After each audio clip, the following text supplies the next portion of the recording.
নমস্কাৰ বন্ধু বান্ধৱীসকল, আপোনালোক সকলোকে মোৰ চেনেলটোলৈ স্বাগতম জনাইছোঁ। আমাৰ বিদ্যালয়ত এইবাৰ সৰস্বতী পূজা দিনো কেনেদৰে পালন কৰিলোঁ তাৰে কেইটামান সৰু সৰু ভিডিঅ' বনাই থৈ দিছিলোঁ।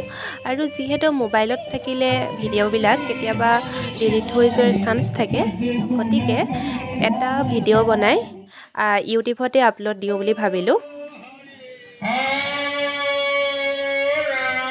Shambhakaram Bhujangasaram Padmanabham Shireshwaram